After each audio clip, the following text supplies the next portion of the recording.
하나님 말씀 시편 119편입니다.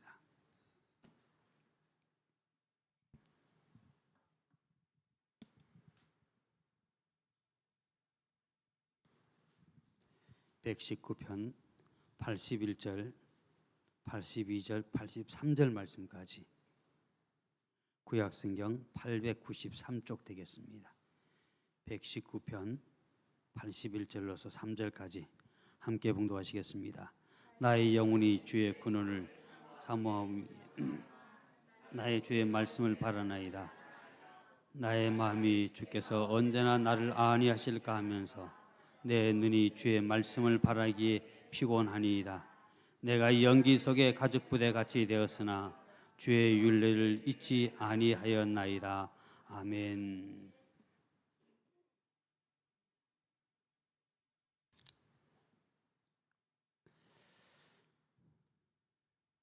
이 땅에 살아가면서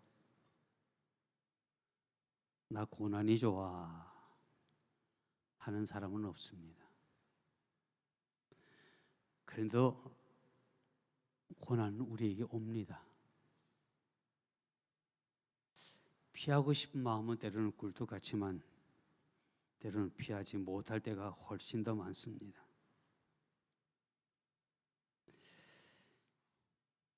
운동선수가 경기장에 나가면 분명히 그 자신이 지켜야 할 룰이 있듯이 우리 신앙인에게서도 그 신앙의 룰이 있습니다. 특별히 고난당하는 사람에게서의 신앙에 또한 룰이 있습니다.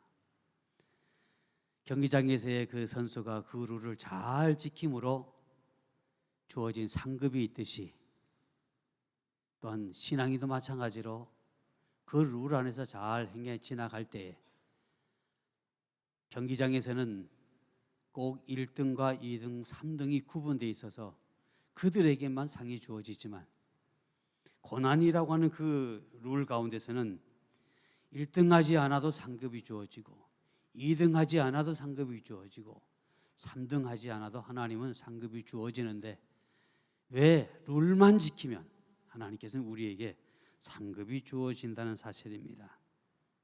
욥은 고난에 대해서 이렇게 표현합니다. 욥기서 23장에 보니까 나의 가는 길을 오직 그가 아시나니 라고 합니다. 내가 지금 가는 그 길을 오직 하나님이 아신다. 이 욥은 여러분이 잘 아시는 것처럼 동방의 의인입니다. 그는 어쩌면 죄를 지을 그런 여유 자체도 없을 만큼 그는 철저하게 신앙인의 소유자였습니다.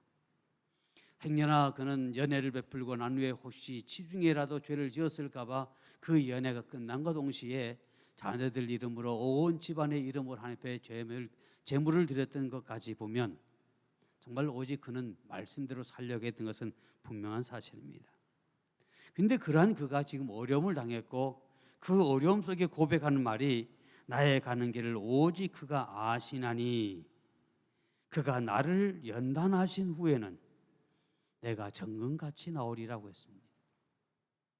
아니 고난당하는데 그리고 아무 죄가 없는데 그는 죄가 있을까 봐 두려워서 내가 부시 중에 죄를 지었을까 봐 그런 마음의 염려가 되어서 그는 꼭 어떤 행사를 치르고 난 후에도 하나님 앞에 제물을 드려서 속죄 예물을 드렸던 것처럼 그렇게 철저한 사람인데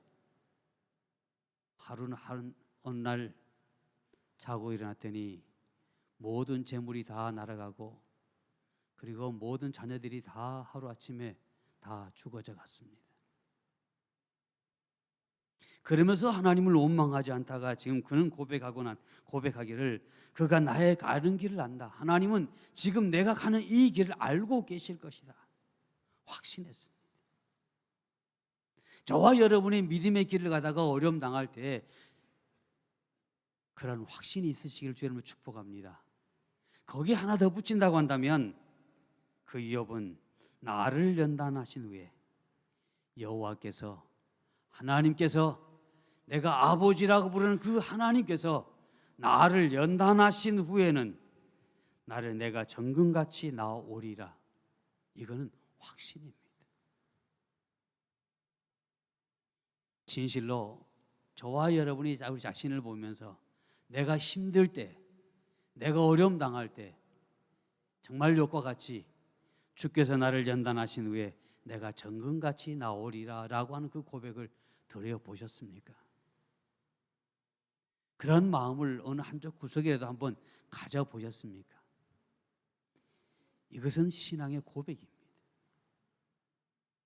근데 이 욥이 그렇게 이제 신앙의 고백을 했더니 하나님께서 그를 반드시 정금같이 나게 하셨다는 사실입니다. 그래서 성경은 우리에게 말씀합니다. 내 믿음대로 될지어다. 아멘. 믿음이 있는 자는 아멘 하셔야 됩니다. 왜? 내 믿음대로 되라는 그 말은 내가 지금 어떠한 상황이든지 상관없이 여러분의 믿음 안에서 행복을 추구하고 여러분의 믿음 안에서 부를 추구하고 여러분의 믿음 안에서 지금보다 훨씬 나은 삶을 바라보고 있다면 하나님 반드시 그렇게 해 주시는 분이다라는 얘기입니다. 그러기에 내가 믿음이 있다면 하나님 앞에 내가 정금같이 나오라는 욥의 이 말씀이 곧 내게 주어질 말씀입니다라고 우리는 아멘 할 수 있겠습니다. 욥은 우리가 상상을 초월할 만큼 그렇게 큰 어려움을 겪고 있습니다. 결국은 그의 아내도 그를 떠나갔고요. 근데 이 욥의 몸마저도 건강했으면 좋을 텐데 그 몸이 온몸이 흠디로 해서 기와장으로 끓지 아니면 안 견딜 수 없을 만큼 그렇게 힘들었습니다. 그런데 그러한 그가 지금 말합니다. 그가 나를 연단하신 후에는 그게 아직까지 안 와닿죠, 그죠? 그가 나를 연단하신 후에는 여러분을 정금같이 나오게 하신다. 우리가 하나님께서 우리로 하여금 연단하실 때 잘 불순물이 없어지면 우리 모든 이들이 좋아하는 24K 되고 덜 연단하면 14K든지 뭐 하여튼 그렇게 되어진다는 얘기입니다. 그럼 여러분들이 무엇이 되고 싶은지 여러분 스스로가 잘 판단하시길 바랍니다. 욥은 이 고난이라고 생각하지 않고 이 고난을 통해서 정금같이 나오리라고 하는 그 고백 가운데 어떤 말이 숨겨져 있을까요? 지금 여러분이 지금 고난 당합니다. 어려움 당합니다. 너무 힘듭니다. 그런데 하나님께서 이 일 후에 나를 정금같이 나온다라는 그 말 속에 고백한다면 그 고백 속에 어떤 말이 숨겨져 있을까요? 정금같이 나온다는 그 속에는 감사의 말이 숨겨져 있을 거예요. 그리고 내가 넉넉히 이깁니다라고 인내가 거기 숨어져 있을 거예요. 왜? 인내하지 않고는 내가 정금같이 나올 수 없고 내가 감사하지 않고는 또한 정금같이 나오리라고 고백할 수 없기 때문입니다.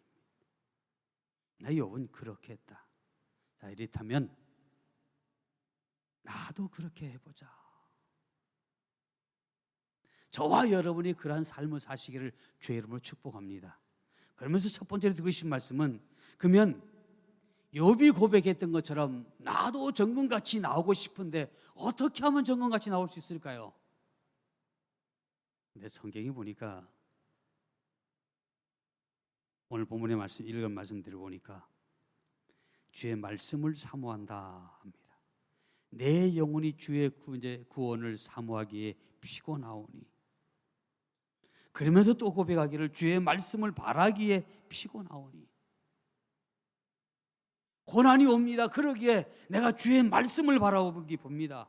주의 구원을 바라봅니다. 그러기에 지금 내 몸이 지쳐 있습니다. 그러나 나는 주님을 바라봅니다. 그래서 첫 번째 이 말씀은 말씀을 사모하자. 주의 말씀을 사모하자. 다시 주의 말씀을 나의 이 육체 안에 나의 영혼 속에 주의 말씀을 자꾸만 고백하고 심자라는 얘기입니다. 그가 고백하기를 오랜 시간 동안 고난과 핍박으로 지친 상태를 고백합니다. 근데 여기 제가 피곤합니다라고 하는 것을 한번 찾아봤더니요, 이 표현은 육체적인 허약함 그리고 정신적인 궁핍한 상태를 의미하고 있답니다. 그러니까 이 시편 119편의 기자는 육체적으로 지금 허약해져 있고 정신적으로 이제는 완전히 파산 직전에 가 있는 그러한 삶의 모습입니다. 근데 그가 한 번만 피곤합니다라고 고백된 것이 아니라 두 번 반복해서 피곤하다는 그 말은 이제 지칠 대로 지쳐서 이제는 기운도 없습니다. 내 몸이 만신창이 됐습니다 라고 하는 얘기입니다. 그러면서 그는 또 표현하기를 83절에 자신의 모습이 연기 중의 가죽 부대와 같아라고 표현했습니다. 제가 연기 중의 가죽 부대라는 말을 주석에서 찾아보니까 가죽 부대를 이제 가죽을 오래 두면요, 사용하지 않고 오래 두고 그냥 연기 나는 곳에 가만히 두면 어떤 모습이 되어질까요? 색깔이 탈색되어지고 쓸모없게 되어지죠. 지금 그렇게 되어진 상태를 얘기하는 겁니다. 지금 내 영혼이, 내 육체가 지금 연기 중에 가죽 부대처럼 아주 쓸모없이 구겨져서 형편없이 되었습니다. 뜨거운 불길 가운데 말라 비틀어서 쪼그라들어서 못 쓰게 되었습니다. 뭐가 지금 내 육체와 내 영이 그렇게 되었습니다라고 시편 19편 기자는 119편 기자는 그렇게 고백합니다. 고난의 고비마다 하나님은 우리에게 가까이 오십니다. 우리가 깨닫지 못해서 그렇지 고난의 고비 때마다 하나님은 우리에게 가까이 오셔서 그 고난을 넉넉히 이길 수 있는 힘을 공급하신 하나님이심을 믿으시기를 주의 이름으로 축복합니다. 그러나 하나님의 말씀도 때로는 우리에게 위로가 되어지고 힘이 되어지고 때로는 이길 수 있는 능력이 되어집니다. 근데 그 고난이 길어지면 끝이 보이지 않아도 그래도 그 하나님의 말씀은 끊임없이 계속해서 우리에게 무언가를 속삭여 주십니다. 이제 내가 힘들고 어렵고 내 인생이, 내 모든 환경이, 내 삶이, 내 육체가 이제 쪼그려 쓸 수 없이 되었다라고 여러분 스스로가 포기하지 마십시오. 하나님은 여러분을 포기하지 않습니다. 이 땅에 아무런 이유 없이 이 땅에 온 인생은 없습니다. 분명한 것은 하나님께서 우리를 이 땅에 보내실 때는 하나님의 뜻과 섭리가 있습니다. 그런데 지금 우리는 말합니다. 내가 힘들고 어렵고 내 육체와 내 영이 지금 말라 비틀어져서 아무 쓸모짝이 없다라고 고백할지는 모르지만 그럼에도 불구하고 하나님은 우리를 포기하지 않습니다. 이게 우리 하나님이십니다. 요사이의 집에 책상 앞에 가만히 앉아 있으면 010 그러면서 2773 1090 전화번호 외치는 분들 계시죠? 그분들이 뭐 하시는 분인지 아시죠? 예, 그분들은 텔레비나 냉장고, 김피 냉장고, 쓰는 컴퓨터, 노트북 삽니다 하는 분들입니다. 하루에도 두세 차례씩 들어요. 가만히 앉아 있으면. 아니 남은 쓸모없어 버리려고 하는데 그분들은 그걸 지금 수집하고 다니는 겁니다. 돈을 주면서. 우리는 그냥 버리려고 하는데 그 사람들은 돈을 주면 사겠대요. 그 이유가 뭘까요?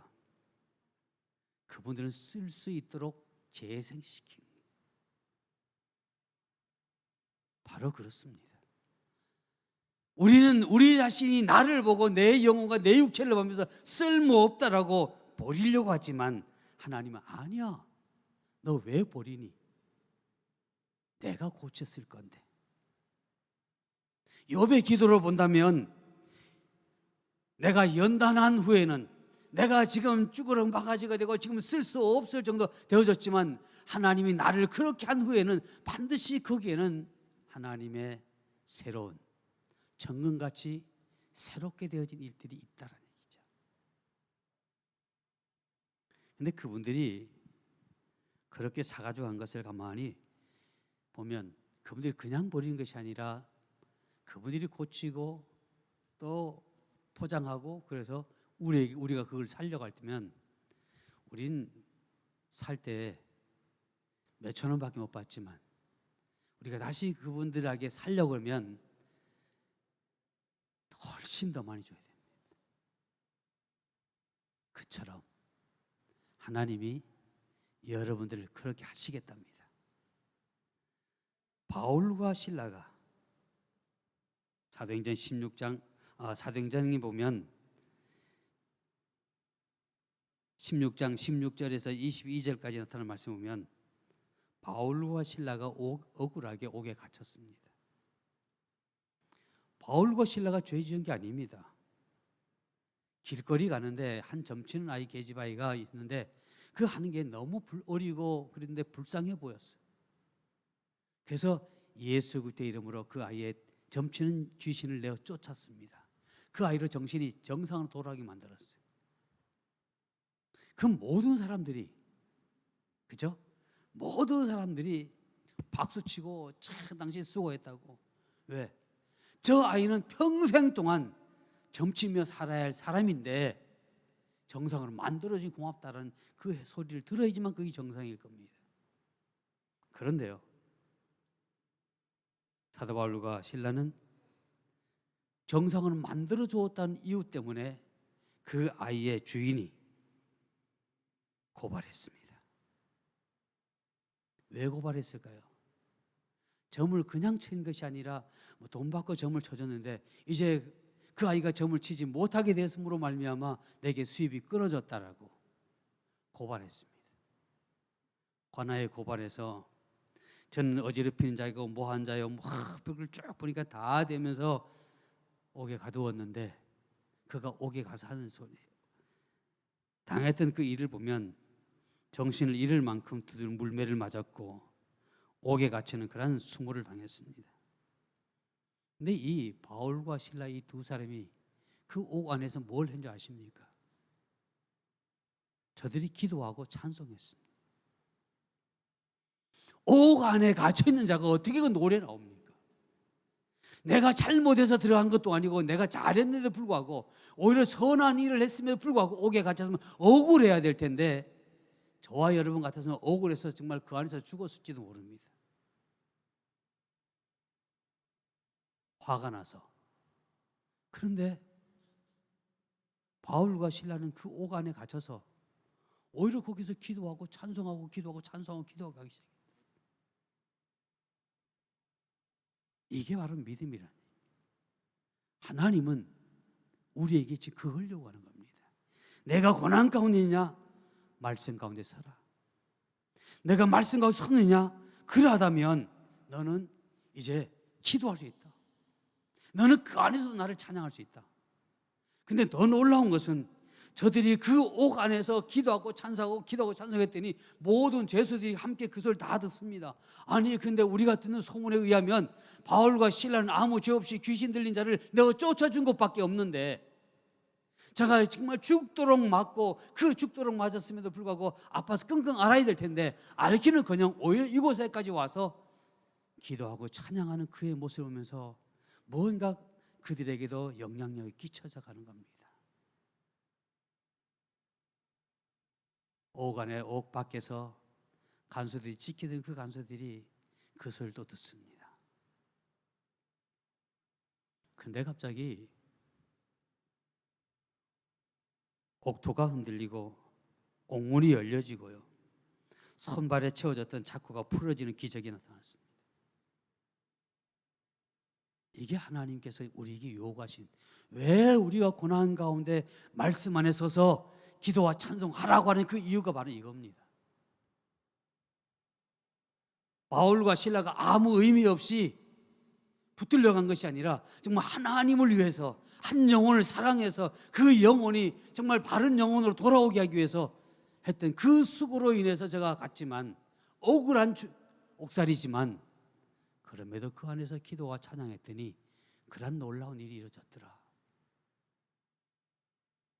내가 잘못을 인해서 고난이 온다면 우리는 회개하면 될 거고요, 내가 그러하지 아니함에도 불구하고 내가 고난이 온다면 여러분, 우리는 바울과 실라처럼 기도와 찬송하는 일에 전심 다하시길 바랍니다. 옥에 안에 있으니까 두 사람만 이렇게 같이 있으니까 뭘 그렇게 할 일이 많았겠어요. 서로 대화하는 것도 어느 부분까지일 겁니다. 그러니까 멍하니 보느니 차라리 우리가 기도하고 찬송하자. 근데 기도하고 찬송 끊임없이 하다 보니까 문제가 풀어지는 겁니다. 그로 인해서 간수가 예수를 믿었습니다. 그로 인해서 하나님의 살아계심이 그 옥 안에 있는 모든 자들 속에 다 나타났습니다. 사랑의 성도 여러분,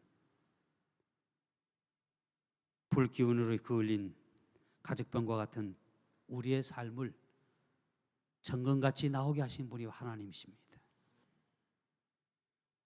우리로 고난 가운데 있지만 그러나 그 고난 가운데 지킬 수 있는 그 길은 바로 하나님께 우리에게 주신 말씀들입니다.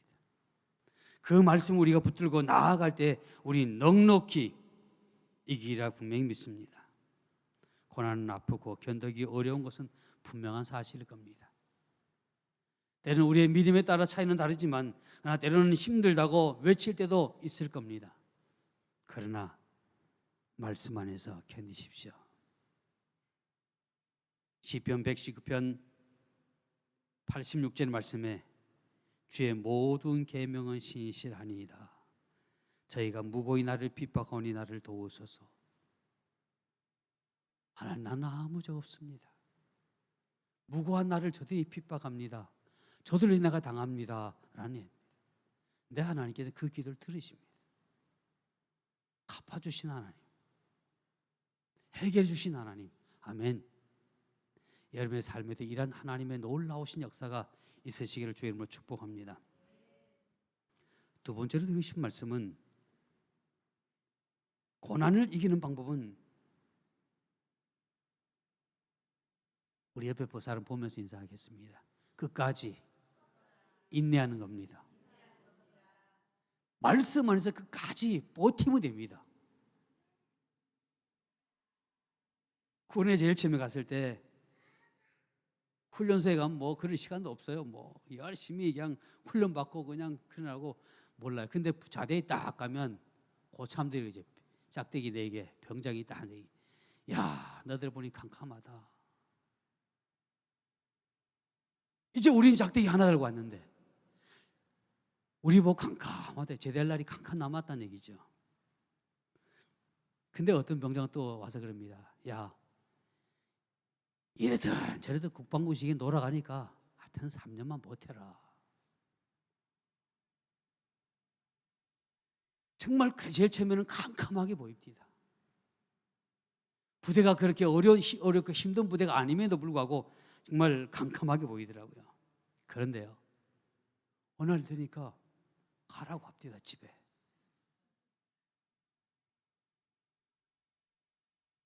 인내입니다. 만사이다 때가 있다는 얘기입니다. 견디기는 힘들지는 모르지만 그러나 내가 빨리 사회에 나가고 싶지만 여러분, 사회에 나와도 뭐 크게 할 일 있나요? 뭐 요새 청년 실업인들이 너무 많다고요. 실업자들이 너무 많다고 하는데, 그래서 이번 전방에서는 이번 문제가 그냥 뭐 터졌을 때 한 50명이 제대를 보류하고 국방을 지키겠다고 그랬대. 그 가운데 2사람은 부산에 있는 그 2사람이더라고요. 부산에 있는 뭐 어떤 회사에서 그를 스카우트했어요. 죄는 뭐 하나도 안 물어보고 너가 나라를 그만치 사는데 우리 회사를 그만치 사랑할 거다. 스카우트했어요. 당신이 원하는데 넣어주겠다. 회장이 직접 전화가 와서 그랬더라고요. 우리가 하나님의 말씀 안에서 어떻게 하느냐 다릅니다. 다른 사람, 어떤 사람은 그랬을 거예요. 이 전쟁에 아이고 내가 군인인데 전쟁하면 내가 가장 먼저 앞에 나가야 되니까 가장 먼저 주려고 빨리 제대하고 싶은 마음이 꿀떡 같은 사람이 있었을 텐데, 그 친구들은 내 전우들과 함께 나는 이 자리를 지키겠다. 그들의 그 작은 애국심이 그들의 앞길을 확 열어주는 겁니다. 저는 분명히 믿습니다. 하나님께서 우리 가운데 허락하신 그런 크고 작은 많은 고난들이 있겠지만 그 고난들을 여러분이 믿음 안에 잘 극복하고 난 후에는 정금같이 나온다는 사실입니다. 왜? 저와 여러분의 하나님은 신실하신 하나님, 말하신 것 절대로 실수하지 않습니다. 근데 여러분 마음속에 어떤 분 그런 분도 계실 겁니다. 하나님이 실수하지 아니하는 하나님이라면 내게 주신 하나님이 지난날에 주셨던 예언의 말씀도 있는데 그 예언의 말씀이 왜 이루어지지 아니할까 의심을 갖는다면 그것은 나 때문입니다. 하나님은 반드시 이루시려고 하는데 나 때문에 내가 그 일을 이루기 위해서는 무언가 해야 할 일들이 반드시 있는데 내가 하지 아니한 겁니다. 하나님은 우리에게 강낭콩을 주셨습니다. 어떤 에게는 밭을 주셨고 어떤 에게는 서리태를 주셨습니다. 왜 주셨을까요? 아니 가만히 앉아서 까먹으라고 주셨을까요? 아니면 그냥 이걸 그냥 하나님 주셨으니까 선물이니까 그냥 농안의 깊은 곳에 넣어두라고 주셨을까요? 아니요. 하나님이 우리에게 주신 그런 다양한 예언의 말씀, 그런 축복의 그 말씀들은 우리에게 그것을 어떻게 하라고 주었을까요? 농안에 넣어놓고 주었을까요? 아니면 가만히 앉아서 까먹으라고 주었을까요? 분명한 것은 하나님 우리의 삶 가운데 주신다는 의미입니다. 더 주신다는 의미입니다. 그러면 더 주신다는 의미란 말은 하나님이 내게 강낭콩을 줬다는 말은 그 강낭콩을 더 많이 갖기 위해서는 우리가 어떻게 될까요? 심는 겁니다. 누가 심어요? 하나님이 심어주지 않습니다. 다른 사람이 심어주지 않습니다. 내가 심는 겁니다. 마찬가지로 하나님께서 우리에게 주신 하나님의 그 주어진 그 예언의 그 모든 말씀들을 그것을 이루기 위해서는 내가 심는 겁니다. 우리의 심령 속에 심는 겁니다. 내 생활 속에 심는 겁니다. 내 환경 속에 심는 겁니다. 심으면서 끊임없이 믿음으로 고백하는 겁니다. 이루어질 것을 말입니다. 그러할 때 심었다고 바로 맺어지는 것이 아니라 시간이 요합니다. 한 일주일이고 보름 지나지만 그때서야 싹이 많이 옵니다. 여러분 싹이 튀었다고 해서 다 그걸 먹을 수 있나요? 아니잖아요. 싹이 뜨고 그냥 좀 더 두면 뭐 콩이 열리겠지 했더니 콩이 열리기는커녕 그냥 넝쿨만 다 자랍니다. 이제 넝쿨 자랐으니까 그 열매가 맺어지겠지 하고 봤더니 열매는 맺어지지 않고 넝쿨에서 꽃이 피기 시작합니다. 다 과정과 순서가 있다는 얘기입니다. 그러기에 저와 여러분이 인내하지 않고는 여호와의 말씀을 우리의 가슴 속에 심고 그 말씀 안에서 저와 여러분이 인내하지 않고는 결코 열매를 다 먹을 생각하지 말아야 됩니다. 인내는 쓰지만 열매는 달다 하는 말씀 있죠. 시편 37편 기자는 이렇게 고백합니다. 여호와께서 사람의 걸음을 정하시고 그 길을 기뻐하시나니 저는 넘어지나 아주 엎드러지지 아니함은 여호와께서 손으로 붙드심이라. 우리도 넘어진답니다. 세상 사람이 넘어진 것처럼 우리도 넘어진다는 얘기예요. 이게 넘어진다는 얘기는 고난이 온다는 얘기입니다. 근데 고난이 오지만 내가 엎드러지지만 그러나 엎드러지지 아니함은 여호와께서 우리가 크게 상처나지 않도록 붙들어 주신다라고 시편 37편의 기자는 그렇게 얘기합니다. 의로운 하나님은 우리를 붙드십니다. 이제 윤원이가 애기가 성장하면서 처음에는 엄마가 그냥 애 넘어질까 봐 그냥 꼭 붙었어요. 그 이제 둘째가 딱 생기고 나니까 첫째는 그 다음부터 조금 이제 지 혼자 뛰어가다 넘어지고 야 괜찮아 일어나 말하지. 왜? 그게 훈련입니다. 내가 넘어졌을 때 아픈 건 사실이에요. 어느 때는 깨진 건 사실이에요. 그렇지만 그게 훈련이 돼요. 그럴 때마다 엄마가 언제까지, 할머니 되어서까지 애를 일으켜 줄 수 있겠어요? 이제 애를 일으켜 줄 수 있을까요? 아닐 겁니다. 다시 한번 말씀드립니다. 고난은 크게는 두 가지 방법으로 옵니다. 두 가지 이유로 오는데, 첫 번째는 하나님이 우리로 하여금 더 높은 곳으로 올라가기 위해서 오는 연단이 있습니다. 그 연단이라고 합니다. 똑같은 고난이지만 하나는 시험입니다. 그 시련은 뭐냐라고 하면, 내가 어느 구석인가 내 삶 속에 문을 열어두었기 때문에 도덕이 들어왔다는 얘기입니다. 강도가 들어왔다는 얘기입니다. 그래서 지금 내 삶을 힘들게 하고 있다는 얘기입니다. 여러분, 어떠하든 것이든지,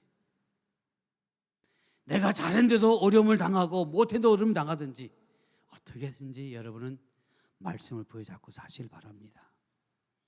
행여나 내가 잘못으로 인해서 왔다면 회개하면 됩니다. 이스라엘 백성들이 회개했을 때 하나님이 저들을 연병을 거쳤던 것처럼 그치게 하신 분이십니다. 여러분이 잘 아시는 창세기 50장 말씀 보면은 형들의 애고로 팔려갔던 요셉을 봅니다.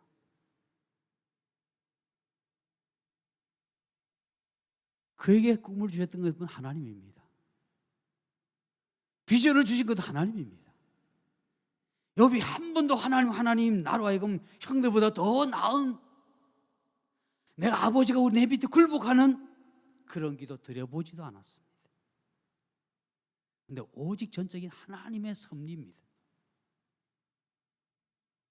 욥은 그걸 그대로 받았습니다. 그대로 간직했습니다. 그런데 형들에 의해서 꿈쟁이라고 항상 놀림받더니 어느 날 형들에 의해서 팔려갔습니다.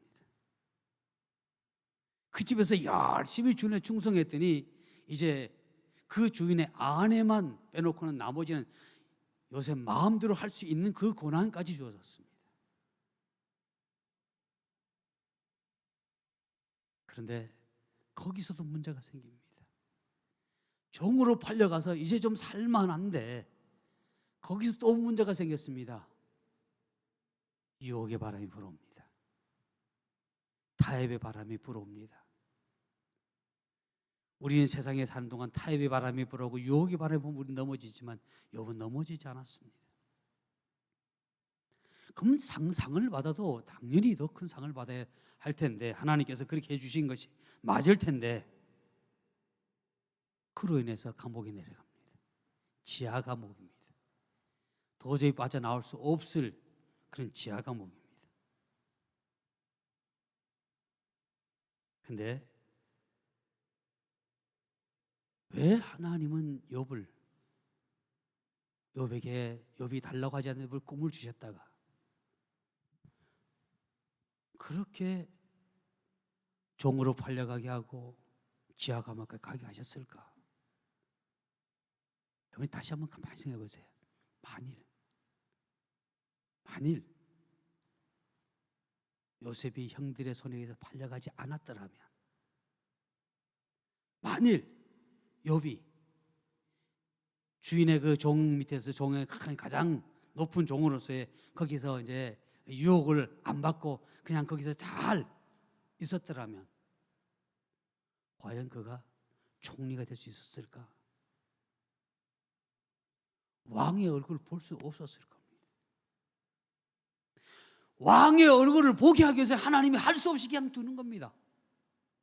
남이 볼 때는 정말 못나도 잘못돼도 믿어도 저렇게 해 라고 소리는 들을 수 있을지 모르지만, 그렇게 해야지만 왕의 얼굴을 볼 수 있고, 그렇게 해야지만 애굽의 제2인자로 하나님이 세울 수 있는 길이 그것밖에 없기에 하나님이 하신 거예요.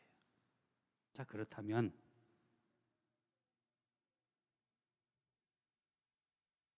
고난이, 욥에게서의 그 고난은 슬픔인가요? 기쁨인가요?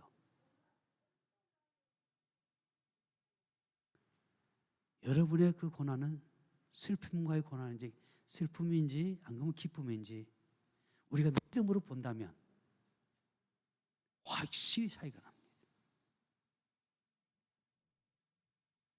하나님의 뜻이 이루어지지 않는 것은 하나도 없습니다. 국가의 경제가 어렵고 어떠한 것이든 하나님의 뜻을 알고 순종하는 나라, 하나님의 사람은 일어났습니다. 그러나 그러하지 아니하는 사람, 그러하지 않은 나라는 점점 쇠하여 갔습니다. 우리가 왜 나라와 민족에서 기도해야 되느냐? 나라와 민족이 어려우면 우리도 함께 어려워지는 거예요.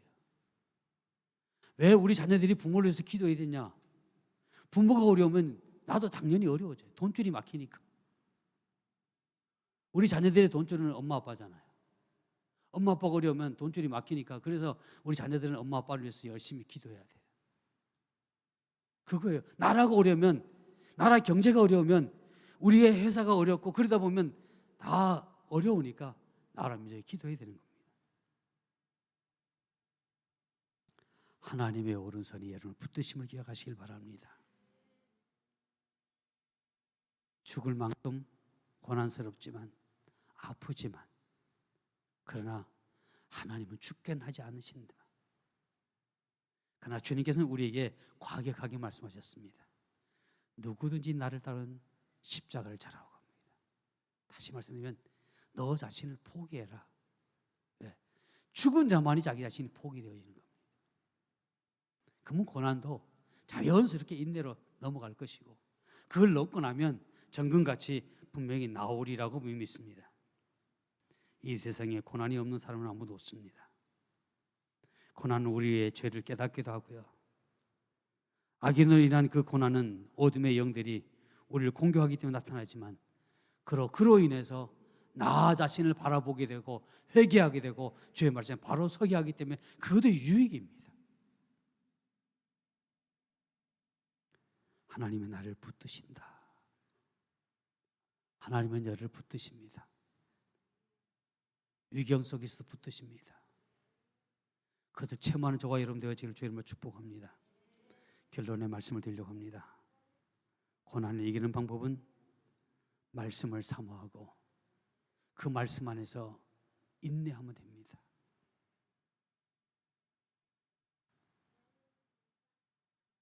교회학교 선생님들이 주일학생들에게 뭐라고 얘기하죠? 보통 유치원에 가도 그런 얘기 하더라고요. 준비됐나요? 여러분 아직 준비 안 된가 봐요. 고난받은 넉넉히 이길 준비되셨나요? 네. 말씀 안에 내가 서 있으면 되고 그 말씀 안에서 내가 인내하면 됩니다. 두 가지입니다. 내가 말씀 안에 서리라. 내가 끝까지 그 말씀 안에서 인내하리라. 고난이 다가올 때 사단은 우리의 마음속에 두려움을 갖다 주고 그 두려움으로 인해서 우리는 더 힘들고 어려운 시기도 지나갔지만 그러나 하나님은 여러분 편이십니다. 여러분 하나님이 아저씨인가요? 옆집? 하나님은 아버지라고 그러지요? 그러면 여러분의 자녀가 아플 때 힘들어할 때 부모인 여러분들은 마음이 안 아픈가요? 아프죠? 안 아픈 부모가 아닙니다. 아파하지만 아픈 만큼 그만큼 그 자녀를 생각하고 사랑했다는 얘기죠. 여러분이 아픈 만큼 하나님도 아파하십니다. 그 하나님 나를 사랑을 어떻게 아시냐고요? 당신의 아들 독자 예수 그리스도 이 땅에 십자가에 못 박혀 하나님 어찌 나를 버리십니까 함에도 불구하고 길을 막으셨던 분이 하나님이십니다. 누구 때문에? 나 때문에 길을 막으신 거예요. 그 하나님의 사랑을 깨닫고 말씀 안에서 인내함으로 정금같이 나오는 여러분 되시기를 주님으로 축복합니다.